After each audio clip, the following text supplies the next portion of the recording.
Chapter 17, Contributing Cause, Physical Activity. And I think Kevin and I might have somewhat differing opinions on this chapter. You want to start? I can. I thought it was decent. I thought it was Main takeaway, I guess, is what I'm getting at. And then we can kind of dive in. Main takeaway is that, again, this is a hamster wheel. There's a cycle that feedback cycle. You don't get off this cycle if you don't do the things that you need to do. You can exercise till you're blue in the face and not get where you need to be.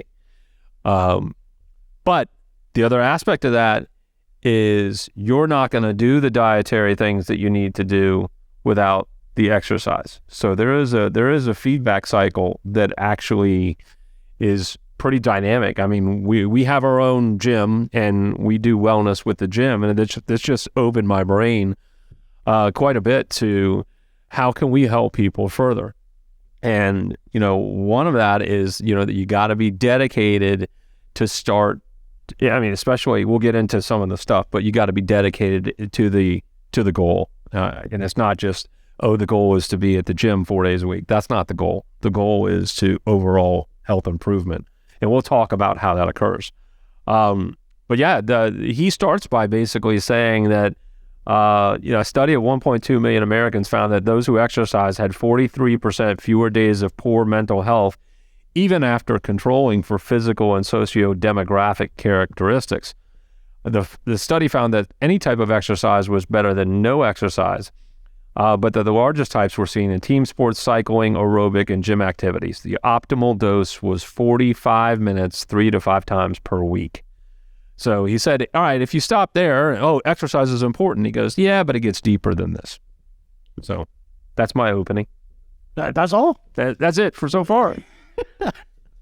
No, it's, I think that was, you're alluding to kind of, he paints the picture that you can find a study that tells you pretty much whatever outcome you want. That this study over here says exercise matters. This study over here says it doesn't matter. And I think my biggest takeaway was he's trying to point back to that the common pathway is the mitochondria. Right. And, but mitochondria benefit from exercise. But mitochondria also benefit may benefit from exercise. But mitochondria also benefit from diet. And other things. And other factors. In fact, some things may absolutely block the exercise from having any. Okay, let's get into that. So he named several studies. We won't go into all the different studies, but he said that basically sometimes when they factored for different socioeconomic type factors. Level the ceteris paribus. Yeah. All things equal. All things equal. Well, that made me laugh a little bit. When they accounted for all these different things, that exercise didn't have a benefit, right? So to mental health and mental illness. He says that to your point of, 3 to 4 days, 45 minutes. He's like, for the person who reads that study, goes out, does the right thing from an exercise, physical activity standpoint, but they see no benefit. That's beyond frustration. They're not only frustrated, but they're set back. Well, I was just talking with Dimitri 5 minutes ago, and he says there is a gentleman that comes to one of the classes that are in our gym, and gentleman's starting to get frustrated at he's here 4 or 5 times a week, and he's not seeing the results. But the gentleman has also said that when he is not here, his diet goes to hell.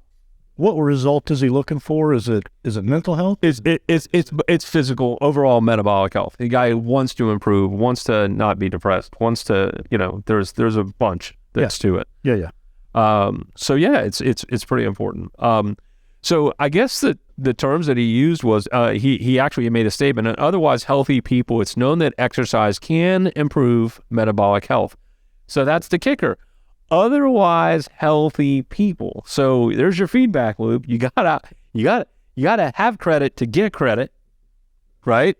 And if you're not otherwise healthy, your exercise is going to have a diminished return. Yeah, he used several words: reverse causation, interrelated, feedback loop.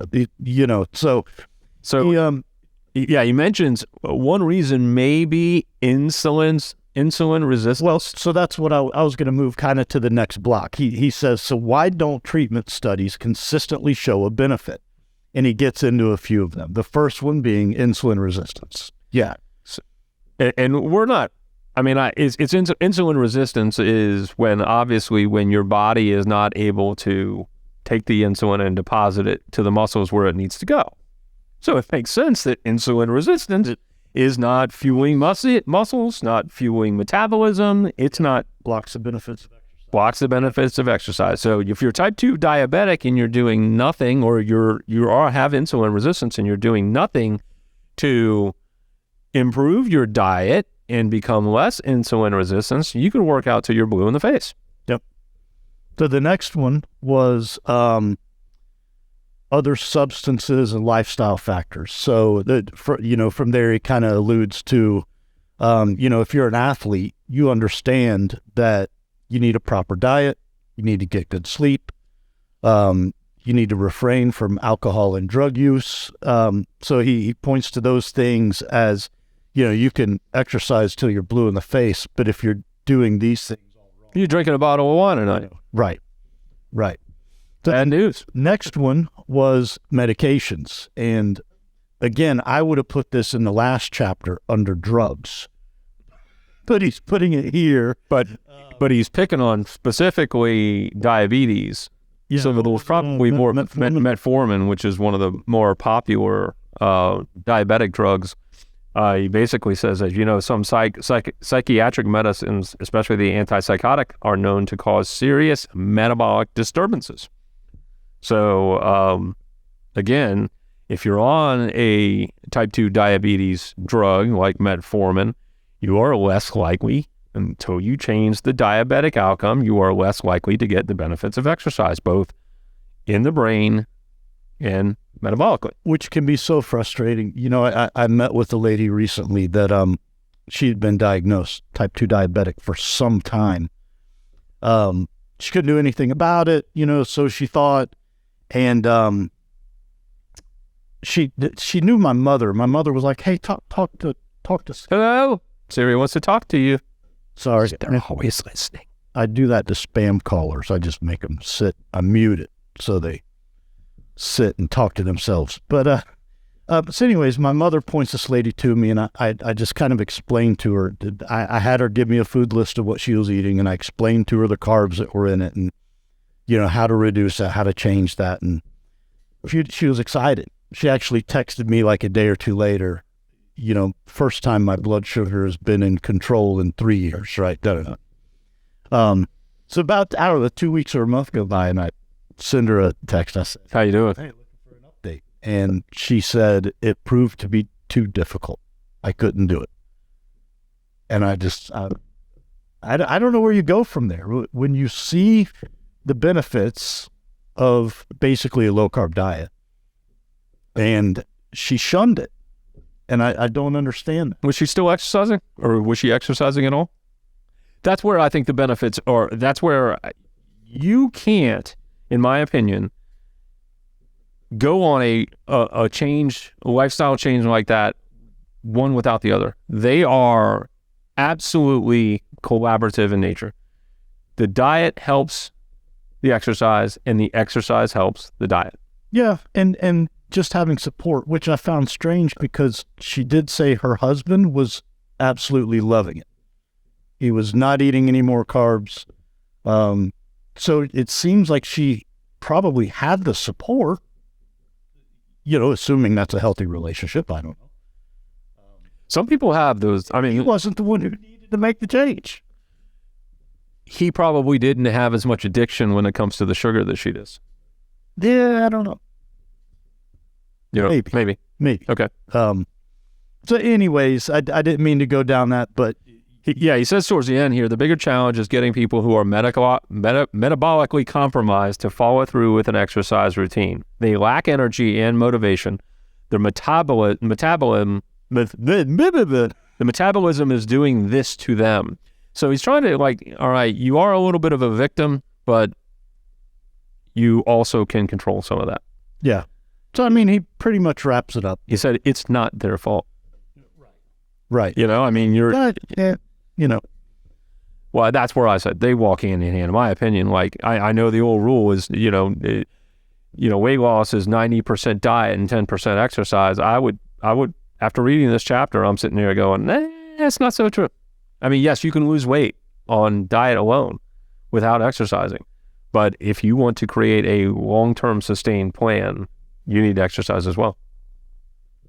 There it is, Jerry. I don't know about that. I don't know. No, we have this friendly debate all the time. I'm just a big believer that the Western diet is causing so much of our problems. And I do believe exercise is important, very important. I just think that, we're running around in the rain without an umbrella and wondering why we're getting wet. It seems so obvious to me. But anyways, he kind of wraps it up, pointing to the physical activity and its importance in metabolic health and therefore mitochondria. Important in removing substances that are harmful to your mitochondria. And I guess going back to my initial summary of it, I think the main takeaway for me is for this to be effective, you got to have these things kind of good, whether it's sleep, whether it's diet, whether it's medications, drugs, alcohol, whatever. You kind of have to be balanced over here, or else it sounds like, according to some of the data, this really may not have, that you literally may be blocked from affecting the mitochondria. Yeah. Not that exercise doesn't have benefits outside of that, but the mitochondrial part, which is important to sustaining the regime. Interrelated. It's like a good West Virginia family. Oh, Scott, you just pissed off 149th of our audience. My mother is from West Virginia. That's for real. Yeah, coal miners, my family used to be. Oh, now you're buttering up. Oh, there you go. There you go. All right, so, Heather's going to yell. All right, guys, that's it for Chapter 17. I got to tell you, I'm really looking forward to Chapter 18. Did you read the title? I like it. I don't know where he's going to go with it, but it's love, adversity, and purpose in life. So that should be exciting. So thank you for tuning in. Questions, comments, concerns, hit us at snackcast@yes.fit. Stay moving. See you.